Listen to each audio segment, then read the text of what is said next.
Alex Pereira, he's this UFC guy, UFC light heavyweight champion. He lost his fight to Ankle. What's his name? Ankle? Let me just get his name right. Where's my other phone?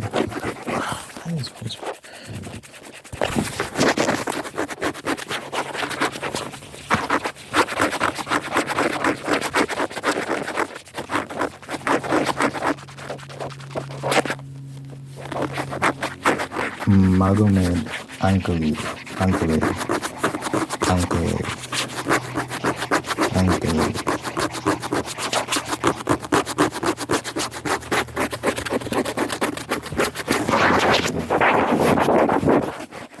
He beat Alex. Alex has been champion for a decent spell.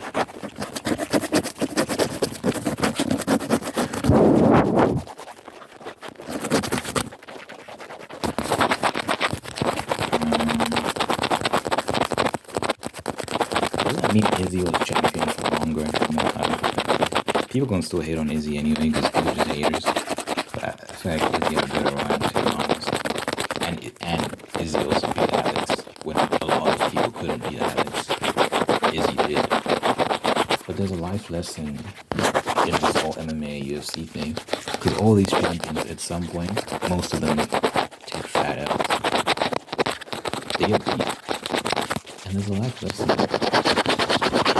Not win everything, but you can still hold your head high and be proud of your accomplishments. Like with Israel Adesanya, for example, was fastest champion for a long time, guys. He was very active as a champion. He wasn't ducking fights and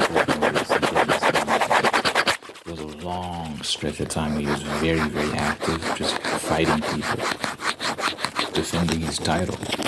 Never duck. You can never accuse him of ducking. And Alex Pereira was like the thorn in his side because even before the UFC, in other MMA tournaments, Alex would beat his ass. So when it was time to fight Alex in the UFC, he lost again. And Alex took his title, and then it was time for the rematch. Izzy got his revenge. It was such a beautiful counter-attack. He was like against the fence. Alex was just pounding him, punching over and over. And then Izzy like waited for the right moment and then countered back against the fence. A beautiful punch and got him down to the mat and then just hammered him. KO'd him. Beautiful victory. But then from that point onwards, just kept getting beat. It was downhill from there. People say Alex took the loss to his strength. But yeah, every dog has his day, man. Every dog has his day. But that doesn't, just because you took an L, it doesn't discredit everything you did before that. And this is the thing. This is the difference between people who are truly victorious in life and people who are just mediocre. Is a lot of people think it's damning, or it's somehow a major indictment on you and your legacy if you take a loss.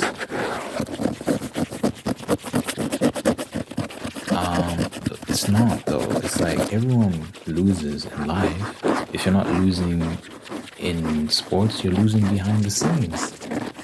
It's like losing is a natural part of life, and you learn. You get up and you try again, and you get better, and you move on from there. With sports, it's different because you have a shelf life with sports. You can only be at the top of your game for so long before someone else takes your place. It's just the human body is the way it works, and there's always going to be someone who comes who's in better condition than you, who's just different from you. It's hard to figure out how you stop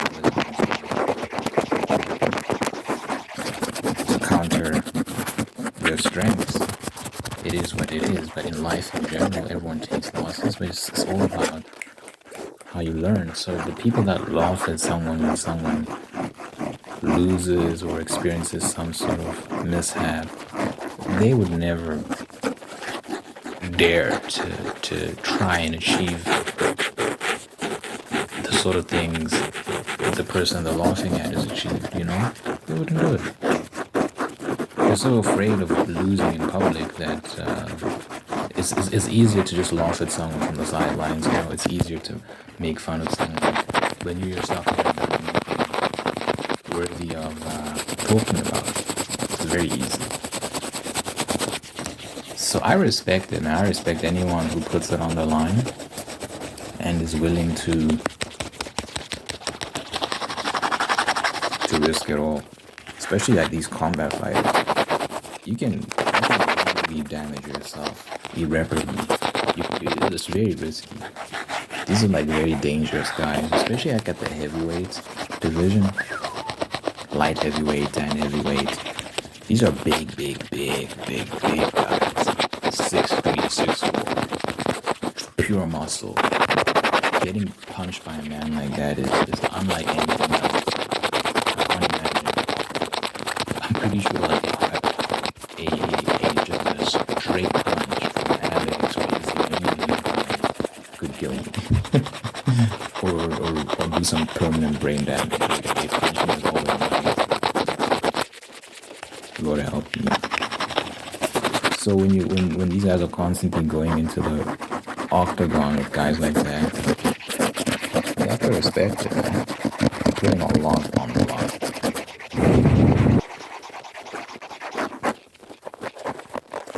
And it's symbolic. It's so symbolic. People always say sports is silly and it's just entertainment. But I don't think so. I think very rarely it's something just entertainment. I think there's always a lesson to be learned in all of these different sports, and even as a participant, like someone who's participating in the sport, you learn so many valuable life lessons as a participant. I don't think you just go into that and leave the same. I think it changes you fundamentally. You walk away wiser. You walk away with just a better understanding of life. So many people so it's not just sports. I think it means a lot to a lot of people, and a lot of people follow these guys. These guys have messages that they promote. They stand for something, a lot of them. So it's more than just sports. I don't like when people dismiss athletes, make them sound like just performers, and they just kick your ball and keep quiet. I think that's very disrespectful. Dismissive. Like someone like a Michael Jordan, for example, he represents something to a lot of people. He represents a lot of things to a lot of people. Tyson Fury from boxing. When you think about his history with the drug, was he doing drugs?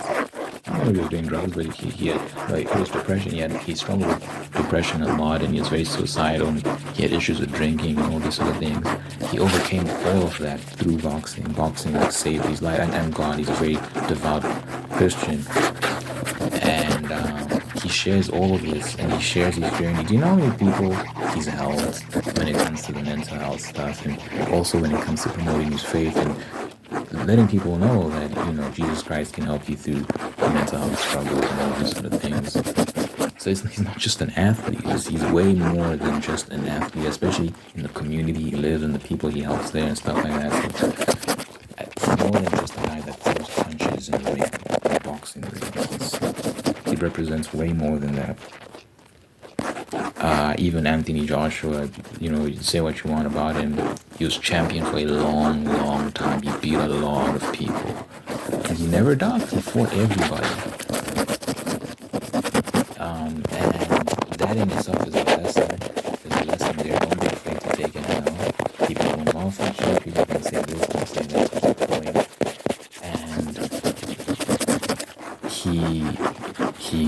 he revenged his loss against Ruiz and had another little stretch as champion before Alexander Usyk took the title from him. And even after that, he had an excellent run where he was beating the brakes of a lot of people before he lost to I'm forgetting the homie's name, Daniel Dubois. Daniel absolutely wrecked him. Every dog has his day, man. Anthony suffered an embarrassing loss against Dubois. But again, the people that laughed at it would never in a million years. Like, I'm being literal when I say this. Give any of these people that are mocking him a million years to try and achieve what Anthony achieved. They can't do it. Give them a million years. This guy was boxing champion, heavyweight champion of the world, of the whole world, for like a long stretch. And he fought the best of the best.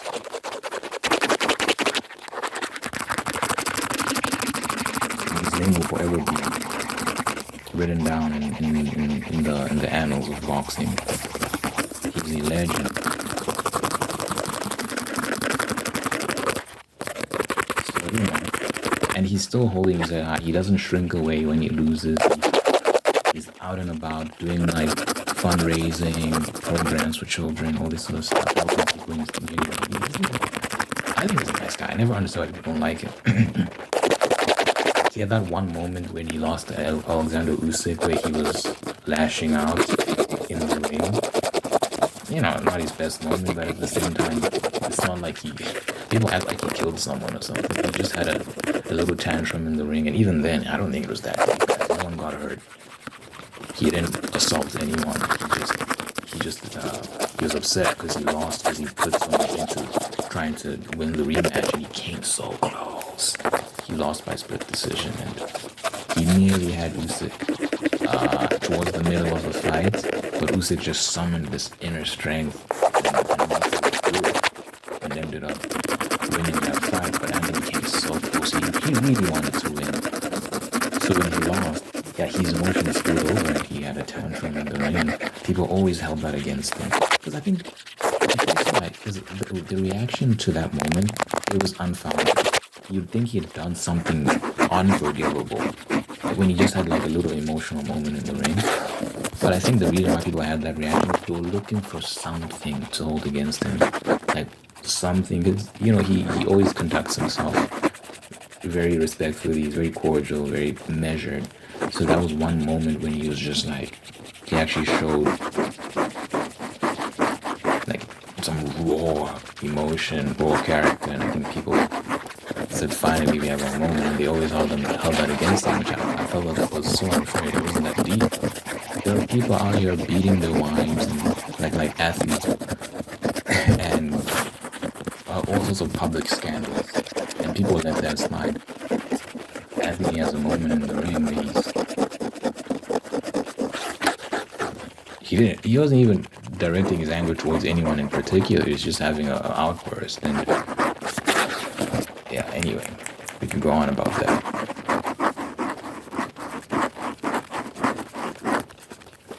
I think he went on from that moment and had a lot of great moments. He knocked out, what's that guy's name again? The UFC guy, Francis Ngannou. He knocked out Ngannou when Ngannou gave Tyson Fury a lot of trouble. People argue that Ngannou won against Tyson. Anthony knocked out Ngannou in like two rounds. Was it 2 or 3 rounds? So it was actually crazy. So anyway, a lot of life lessons in sports. It's not just sports. I always feel like it's a lot more. Whether you're talking about music, whether you're talking about sports, whether you're talking about writing, like all this stuff, it's more than just that. These are symbols, guys. I mean, you have to understand human beings are very symbolic creatures. Symbolism is such a big part of what defines us and our societies. So you'd be a fool to just discard symbolism and say it doesn't matter. It 100% matters, and all these mediums, all these activities we partake in are symbolic. They symbolize something. So it's just, I never like it when people just dismiss these very important parts of our society. Imagine if you got rid of sports and all forms of entertainment. Imagine what society would become. I don't think it would just be boring. I don't think that would be the only consequence. I think it would lose so much meaning and would be unrecognizable. I think a lot would go wrong from that point on, because I think culture dictates politics. It dictates a lot of our ways of life. So you remove entertainment, you're removing our spirit, you're removing our soul. And who knows what the consequences of that would be. Make it crazy. So shout out to all the people who are performing very important roles in society. When you're an artist, when you're an athlete, when you're whatever, an entertainer of any sort. I think it's very important. It's a very important job. And yeah, everyone has a part to play. Yeah, just back to the Anklev and Pereira situation. Alex, I was just mentioning Izzy when I was mentioning just because I just thought that was important, because I do think Izzy I don't think he did have a longer run and more title defenses, so I wonder how the conversation is going to change now.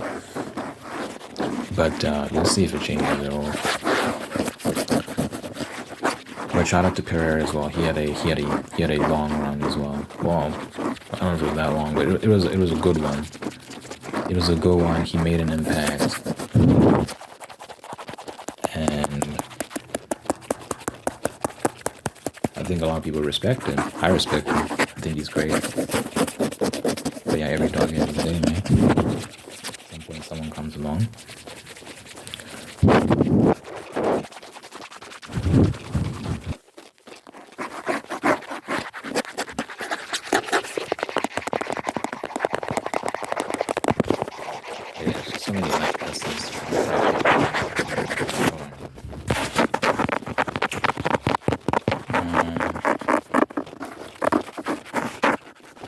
Yesterday, I missed my writing exercise, so I need to make up for it today. I need to do more. I do a writing exercise every day on top of my regular writing. So I'm working on prose right now. So once I reach my goal, because it's like I have an XP system. I score like I'm scoring a game. So once I reach a certain level of XP, I'm gonna move on to dialogue, and I wanna then level up in dialogue as well. And then yeah, we'll see where we go from there. We'll see what other aspects of my writing I can improve. But prose and dialogue, I'll improve those, and then we'll see what else I work on. Planning, I need to work on. I'm bad at planning, to be honest. I don't plan that much. I just kind of go. I think it would make my job a lot easier if I got at least a little bit better at planning. So after dialogue, I think I'm just gonna move on to planning.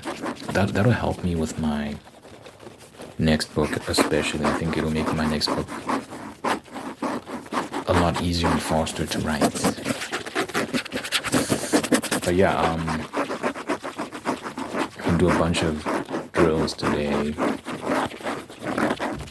sharpen my prose and make up for lost time. I'm inching along. Part 1 will be out soon. I'm towards the end of part 1, so that will be available sooner rather than later. I'm really excited to see who reads it. I've just made peace with whatever outcome there is. I'm praying that a lot of people read it and it gets shared in somehow, some way. It just becomes very, it just takes on a life of its own and spreads like fire. That would be such an amazing scenario. But I'm okay with whatever. I just want someone to read it. I just want some people to read it and we can discuss it and all that sort of stuff. Feel free to reach out. I'm not really active on Discord, but I do have a Discord. You can reach out to me on Instagram. I prefer if people just message me directly and we can have individual discussions. The group stuff, it could work, I guess. Maybe I could set up like an Instagram community type thing. I mean, am I even able to, can small accounts do that? I have like 100 followers on Instagram, something like that. I don't know how many followers I have on Instagram, but it's not that many. So, yeah, we'll see if I can set up a group on Instagram. For some reason, I don't like Discord. I've had not many people use Discord, so maybe I'm wrong about it. I'm saying that I'd love a way to discuss the book with whoever reads it. I'd love a way to do that. People can tell me their favorite characters, the moments that stuck out to them, all that sort of stuff. That would be so amazing. Because I put so much effort into this. I want to get feedback. I want to get people's opinions on how did this appeal to you. So, yeah.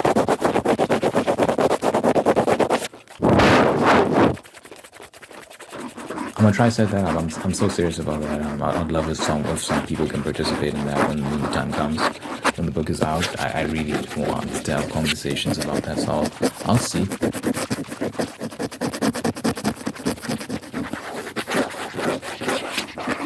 I'll see what I can set up. I feel like Instagram is the best way to do it, just because I don't know. For really, I don't like Discord. Discord just feels like an alleyway. It feels like I'm in an alley when I'm in there. Instagram just feels more open. I just feel like more people on Instagram, and I don't know. We'll see how I do it. I've seen the beta testing for this new like community tab feature where like your subscribers can post onto your community tab. I don't have access to that feature. I think they're rolling it out randomly, like random channels get it, because I've seen some channels have it, some channels don't. Mine doesn't. But theoretically, that could be a cool way to do it. People just post on the community tab like what they liked about the book. It could go wrong. People could post things they don't like about the book, and they just spam me with negative feedback. So it could go either way. So I don't know what would be the best way to do it, but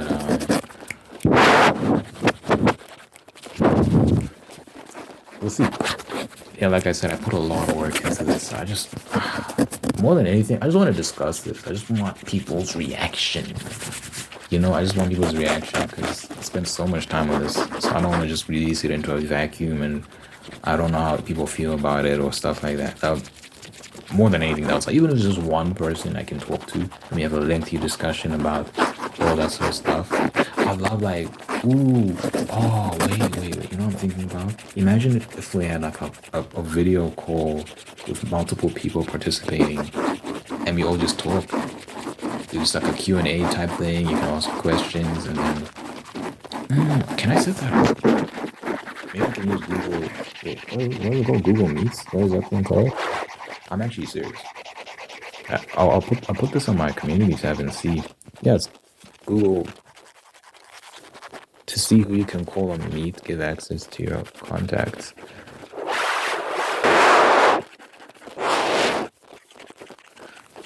Whoa, whoa! I'm actually, guys, I'm so serious about this. Maybe you can do Zoom, but Zoom has limits. Maybe something free. I'm so serious, people. Oh, I'm getting excited now. I'm getting excited. I'm getting very excited. It'll make it so worth it. So even if it's like 5 people who did the ball, if I can have a video call of 5 people who just talk about it, like 5 people who actually enthusiastic, who actually enjoyed it as well. I don't want to talk like to people who don't like anything I do anyway, and just gonna criticize me the whole time. I want to have fun. I want to like talk about the characters and this. There's so many moments in this book that I'm just so curious to see like how are people gonna react to this, how they gonna process this, all that sort of stuff. So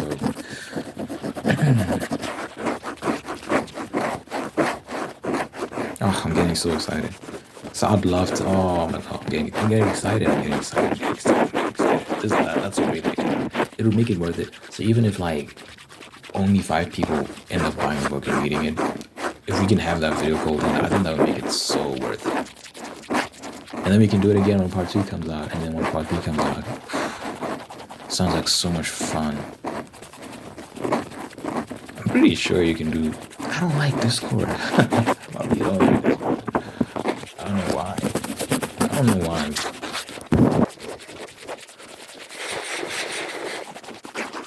But yeah, let me know in the comments if anyone would be down for that, if you've made it this far into the video. I'm gonna put on my community tab as well.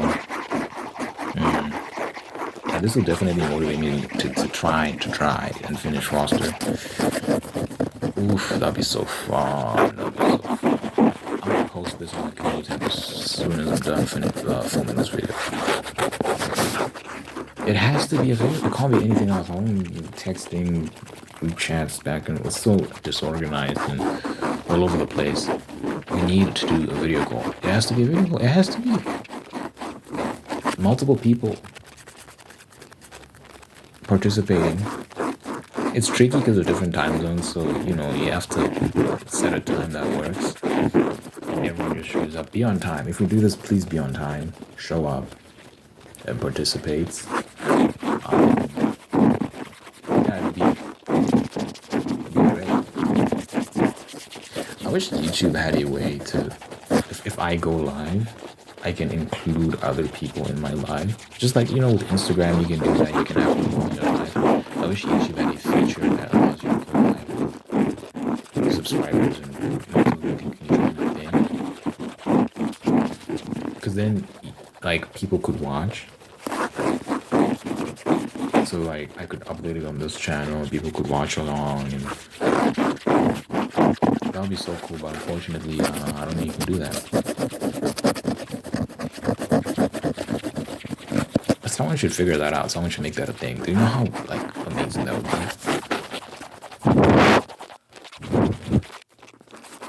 be? If you have a YouTube account, you can join a live.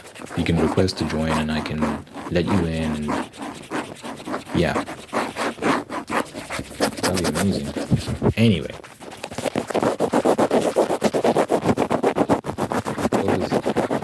part 1 of the book is almost done.